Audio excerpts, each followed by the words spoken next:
There once was a ship that put to sea, and the name of the ship was the Bully O' The winds blew hard, her bow dipped down, oh blow me, bully boys blow. Soon may the wellermen come. I'm here with Travis Wendt, who fishes with Idaho Outfitter Real-Time Fishing. We're on the Grande Ronde. Bruce Barney's in the boat. It's gonna be a fun show. Keep watching.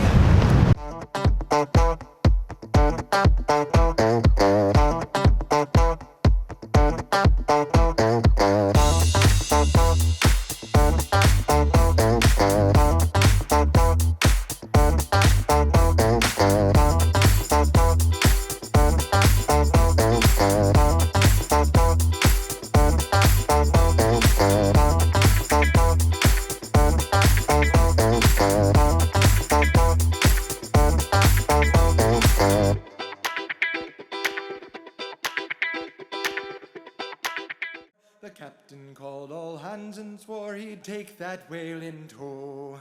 Soon may the wellermen come to bring us sugar and tea and rum. One day when the tonguing is done, we'll take our leave and go.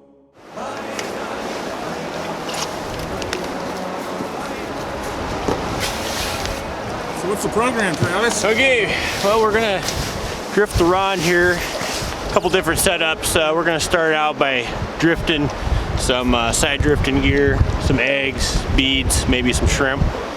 We're gonna drift this seam line right out here. We saw a fish roll on our row up here to the top, so we'll start out here and see what we can come up with. We got a 5-mile float. We're gonna float here. This is Cougar Creek, up this canyon here, 5 miles down to Bogans, and that's where we'll pull out. We'll be drifting right by the Cottonwood Creek hatchery, one of the larger hatcheries on the Ronde, and we'll drift some from the boat. We'll stop, hit some rock bars, get out, walk around, drift some off the bank. We might throw some bobbers, who knows? See what we can come up with here.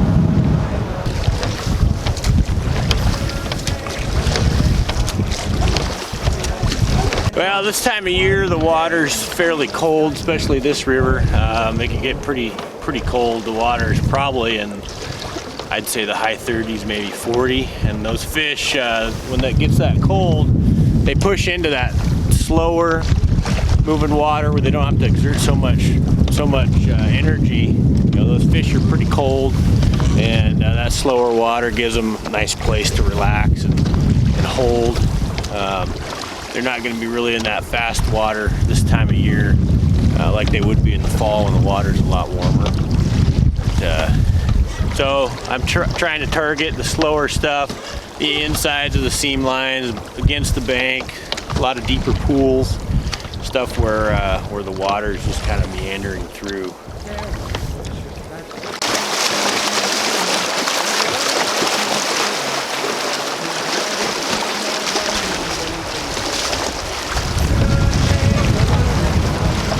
Guys, we're gonna cast out on this left side, fish the seam line.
la la la la la la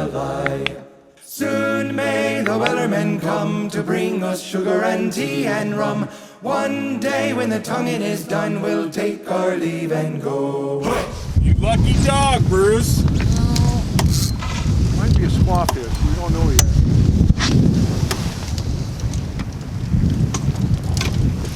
Wait, it started out like a real soft bite, and then it was light, and then it got a little heavier, and it turned into a fish.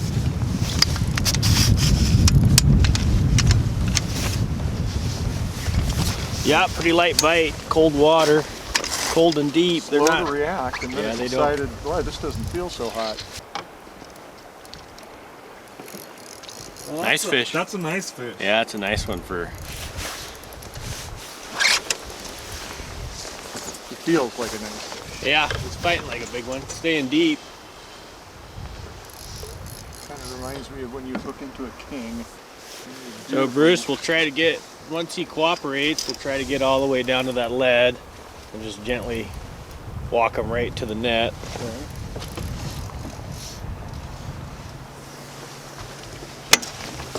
Oh yeah.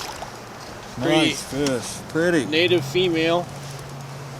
Oh, you can tell just from the first glimpse. Yeah. All right. So what are the retention rules, Travis? So on the Ronde this year, it's a one fish limit. Any size has to be hatchery only. We have to release all native fish. Are you able to tell if it's a native yet? Yeah, it's a native. It's got a fin.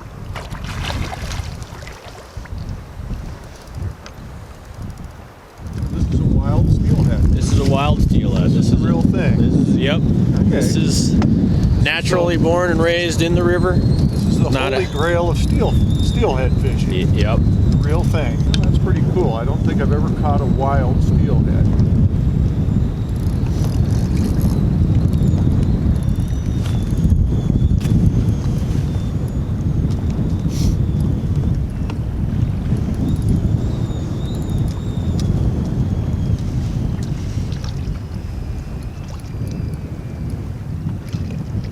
She's acting like she's gonna give up here. You're doing good. Just try to keep her coming my way.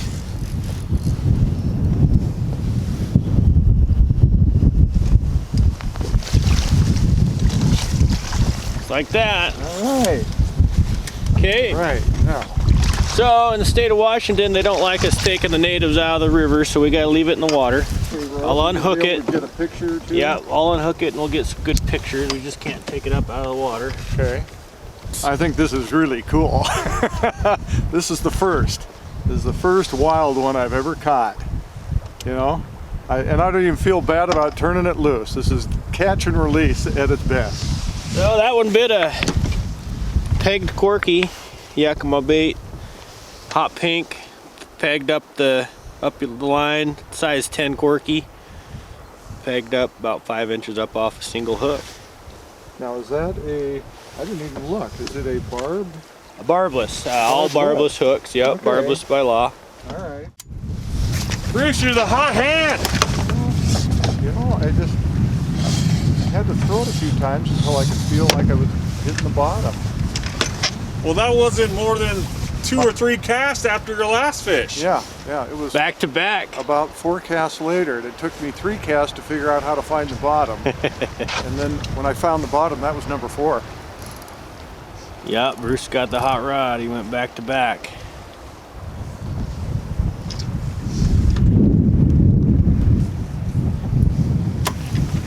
This one looks like a native male.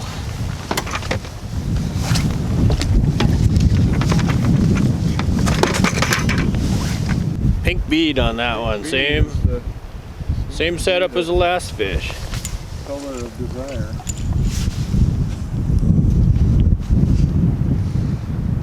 Well, we'll just make this the Valentine's Day edition. There you go.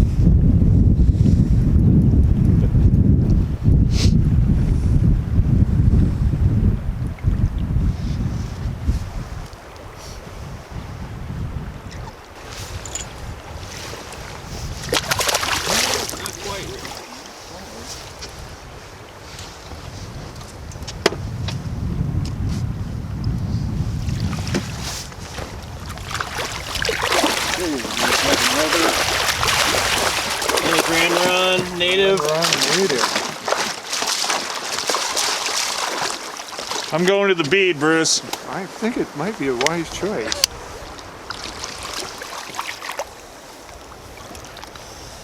Oh, another beautiful fish. Boy, that seems like it's a little redder than the female around Yeah, the face. so the natives, or the males, are a little more prominent in their coloring. A lot more red, darker red stripe, more red around their gill plate. Females tend to be a little bit lighter in color.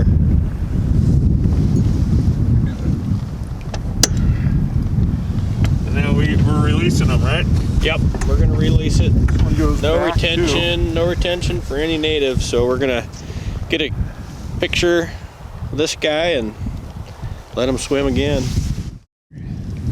So Travis, what time of year are we here?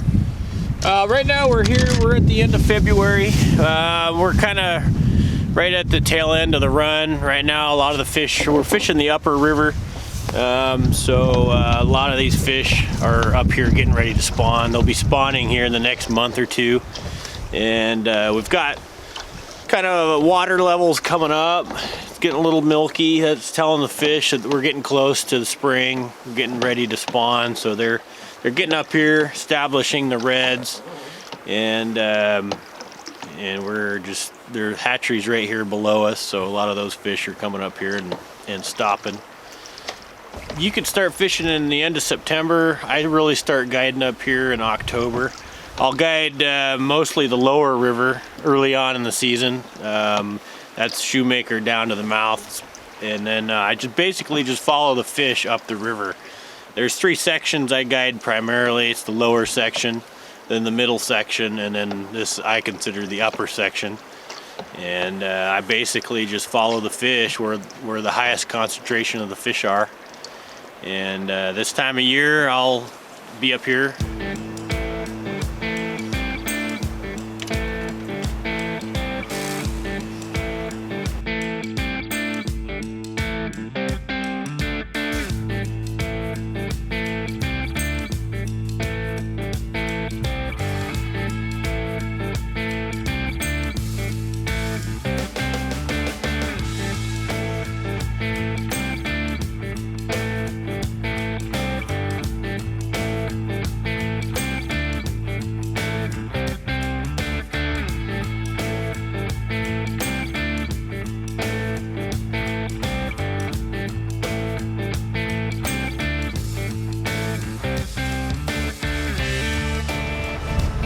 What you got, Travis? Got a fish on. Got it on bobber and jig, maxi jig.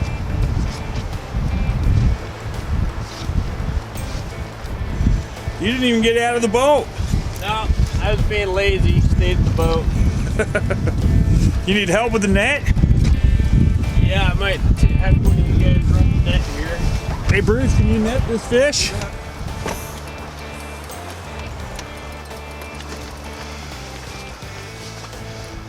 Well, this hole is being productive for us. Yeah, this is the 3rd fish we've got in here. Bruce, I'll try to get you down on that point? flat rock down there. Try to lead that fish right to you.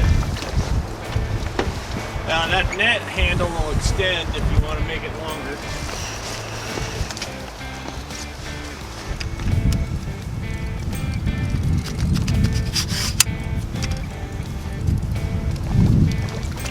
Another little native, looks like a little female.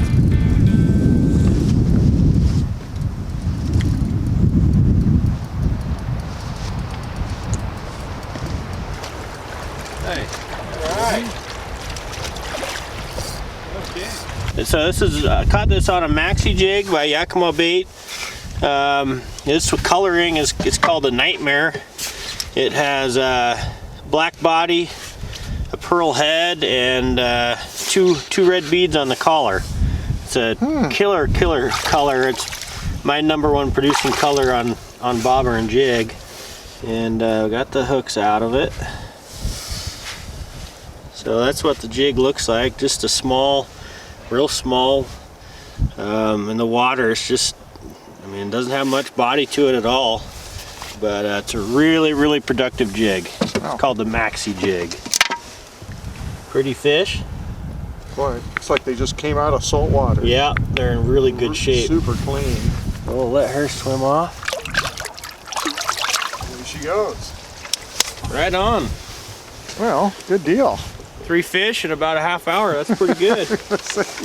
That's better than anybody else I've talked to in the last few years.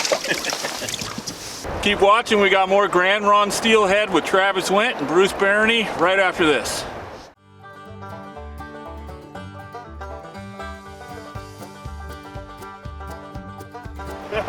Rob, finally.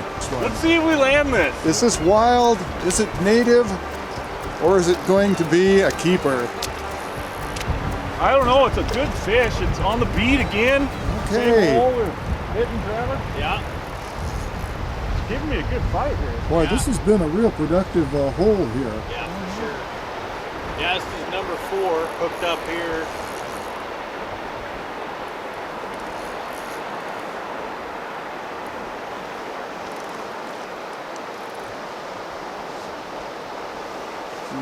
I've been fighting this for a little while. I see a red side down there. Trying to catch some air.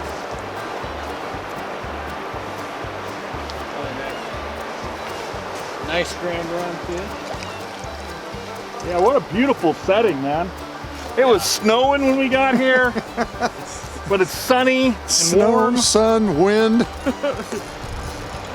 Oh yeah. That's a nice fish.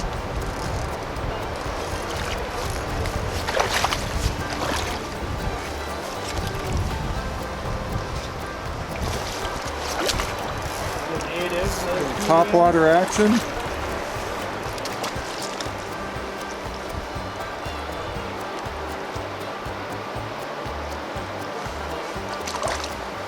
Another native fish. Beautiful fish.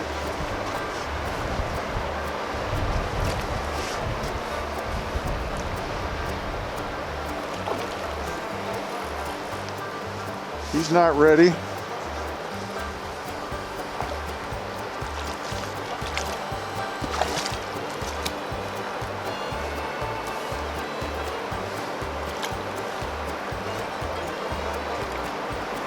All right. Okay. That is We landed it. All right. Nice. That's a nice very, sized fish, very too. nice fish. Got good coloring, a lot of spots. Okay, another one on the Here we go. Yakima bait. Corky, pegged corky. So we're gonna release her. All these got to get released. Keep her in the water. There she goes. So what are we doing now, Travis? Well, we're gonna move on down out of this hole, probably pull out and maybe make one drift through here. We keep seeing fish rolling out in this slow, deep stuff, so we'll get one more shot out of the boat through here, and then we'll bust down to the next hole, give that a shot, see what we can come up with. You sticking with the same gear? Yeah, you can drift that bobber if you want, or the bead, whatever works for you. The last 2 fish I saw roll were way over in this froggy type water. We'll see what we can do if we can get some gear working over there. What do you mean by froggy? So froggy is just kind of real calm, almost dead water.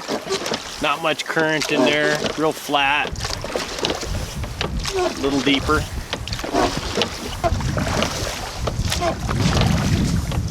Feeling froggy, Bruce? I'm feeling like it'd be nice to hook into another one. I'm feeling fishy.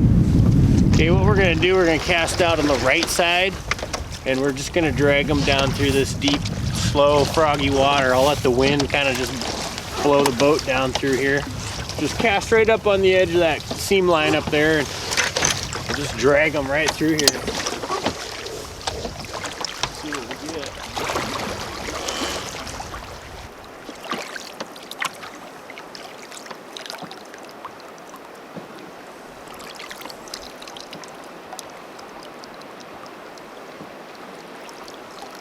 So what's going on with my rod tip, Travis? So basically what we're doing with your rod there, Rob, is we're side drifting it. So we're drifting, we've got a lead on there, a slinky, and we're just drifting it right along the bottom. So your rod tip's ticking along those rocks down there, bouncing up and over them. And that's right where the fish are. All the fish are hanging out 12 to 18 inches up off the bottom. So we're trying to dial in that depth. We got about a 5-foot leader on there with a floating pegged corky. And so that bait, that corky, is going to be right in the strike zone down there. So we want that that bouncing of the rod tip. That's what you want. You want to dial in. You want to stay dialed into the bottom, just like that. You want to feel that bouncing. You want to feel that rod ticking along the bottom.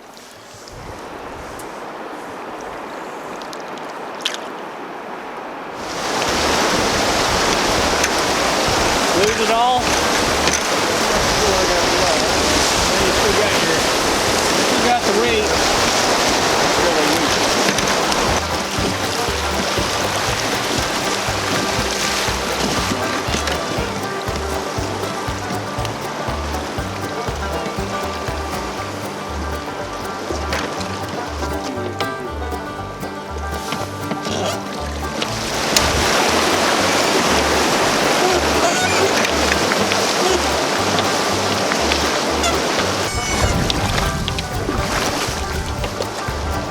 Want to hop out and bank fish this whole run here. We'll start at the head of the hole and work your way down.